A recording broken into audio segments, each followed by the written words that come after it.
Hey everyone, welcome to the show. As always, I don't know who I am or whose blood this is. If you're just listening to the audio, I am covered in mine or somebody's blood. I don't think I have any wounds, but I feel terrible.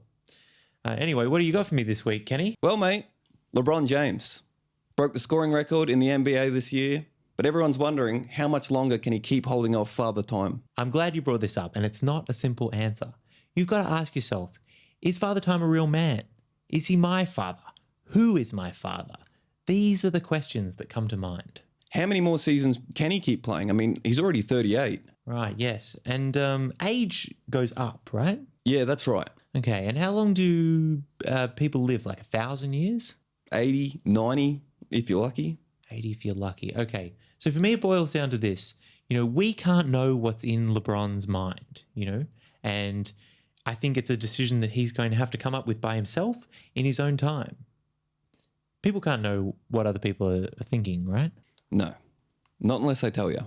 Okay, good. All right, what else you got? Mate, it's unfortunate, but we do need to talk about it. The situation around police brutality. Police brutality. Yes, of course. I've got a lot to say about this. And a lot of people will say that my opinion on this doesn't matter because I'm a white man who doesn't know who the police are or why we're talking about them or even who I am. And there is some truth to that, granted.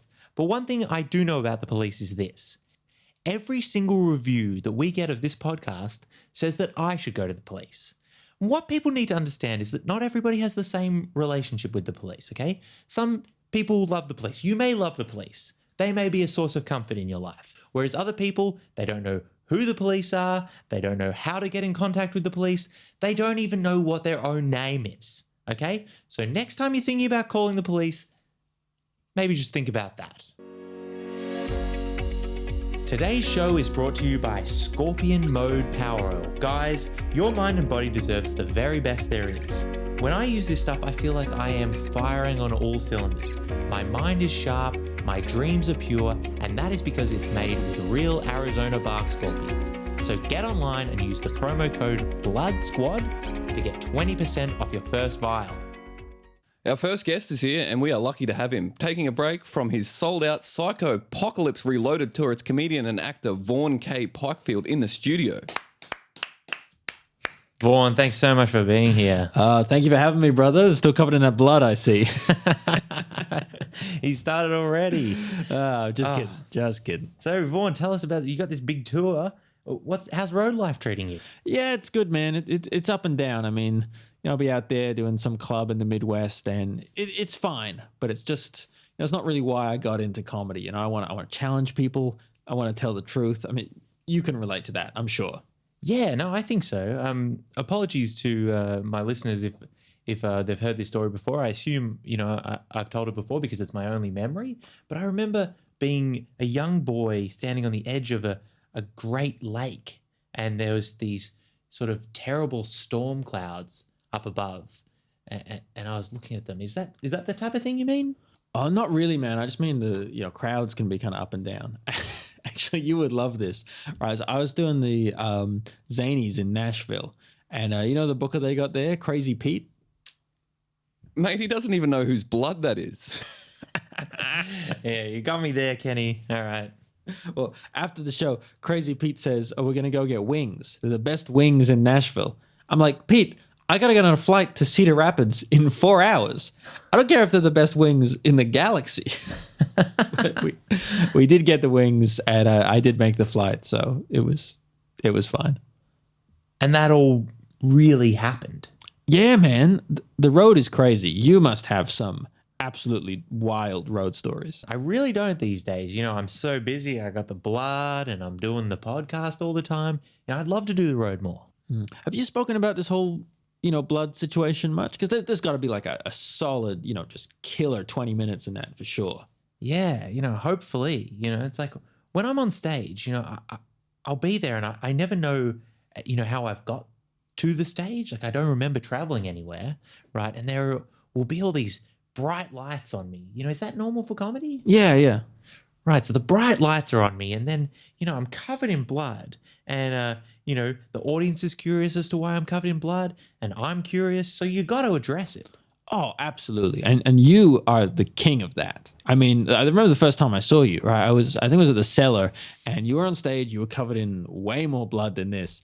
And, you were screaming and crying. You were like, help, help, where am I? Whose blood is this? And I was at the back of the room with, Christopher Lighthouse and the Redondo brothers, and we were dying, man. I was like, okay, I got to meet this guy. The funny thing about that is not even an act. That is just who I am and how my mind works. Yeah, that's the most important thing. That's what I always say to new guys coming up. I'm like, you got to keep it real. It's like my Trader Joe's Dominican ex-wife handjob story. Some of that stuff actually happened. Vaughn, you've really been blowing up over the last few years. I think we can all agree. What advice would you give to someone who, really wants to take the first step towards success? Well, I think a repetition is very important. I have to get up on stage every night, no matter what. It's like an athlete with reps, Right. I can see that. I feel like routine is important. But one thing that I would like to try is I would like to do something different, even one time in my life. That's just something I would like to try for me, but I don't let it get me down. That's a great attitude to have. Yeah, I think a lot of people they'll let these invisible forces hold them back from the things they want. Actually, that really makes a lot of sense to me because, sometimes I will try and leave this building and, Kenny says I'm free to go whenever I want. You are free to go whenever you want. Right. But sometimes I'll try to leave, and just as I'm getting to the door, I will feel these invisible forces pulling me back, and I'll start shaking, and I'll feel nauseous, and I'll have cold sweats, and then the next thing I'll pass out, and then I'll wake up, and I'm covered in fresh blood, and it's time to do another podcast. Wow. I mean, do you like meditate or anything like that? Because that's what's really helped me. I last year I went to a cabin in the woods just by myself, no phone, no electricity. I got some of my best work done, and I've never felt better. Yeah, I mean, I definitely can relate to that. I don't have access to a phone or any means of communication with anybody. Well, that must be very liberating. In a way, yes, but in a different and maybe more profound way, no. As soon as a podcast is done, Kenny will take me to the safety room, which is like a small, dark space where no light or sound can get in or out. Got to keep you safe, bro. Yeah, you've made your opinion on the safety room very clear. You think it's necessary, I don't. Sure. And it's okay if we disagree on some things. It's a difference of opinion. We're both adults. You think the safety room is necessary. I think it's worse than hell. They're both equally valid viewpoints. This is a really inspiring thing to see, just two friends having a healthy disagreement like this. I think a lot of people could really learn from that these days. Absolutely. And I do not take it for granted, believe me. I think it's really important that two good friends can have a spirited disagreement on issues and it not affect their friendship. And most importantly, we both know what will happen if you don't go into the safety room.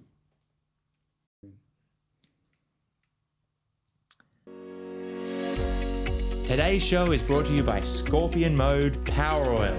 This contains extracts from the Arizona bark scorpion and has been shown to provide 10 times the focus and energy of other scorpion-based oils. If you want to experience peak performance at work, at the gym, then you need Scorpion Mode Power Oil. Some people say this stuff doesn't work. I've even been accused of being a snake oil salesman.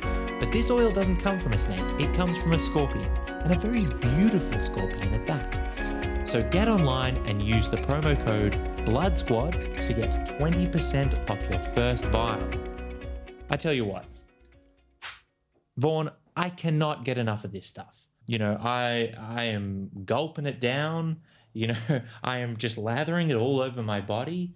Kenny, I understand he's like injecting it to me, while I'm asleep. Well, you go kind of crazy without the oil. Oh, completely. It's night and day. When I have it, I feel calm, I feel focused. Whereas when I don't have it for even like a small amount of time, I will feel shaky and nauseous and I'll be getting cold sweats. That's how good this stuff is. Well, I think that's all the time we have. Thanks so much for coming, Vaughn. Make sure you go and see Vaughn on the road. Where are you playing, Vaughn? Oh, yeah. We got Edmonton State Theatre, Saskatoon Memorial Arts Centre, Calgary. I'm going to be playing the Scotiabank Saddle Dome. So those tickets are moving fast. Make sure you grab some. Vaughn, thank you so much for being here, brother. Oh, dude, the pleasure is all mine. I mean, it's so cool to see you here, how far we've both come. I remember when we started out, we were so young. It was all ahead of us. I remember you just got engaged. You had that beautiful daughter. I mean, God, how old would she be now? Kenny? For fuck's sake. Kenny? I can see her face, Kenny. I remember her. What's her name? How long has it been? How long has it been since I saw her? Is she alive? Am I alive? Forgot as well. I'm playing the Civic Theatre in Vancouver, so come check that out.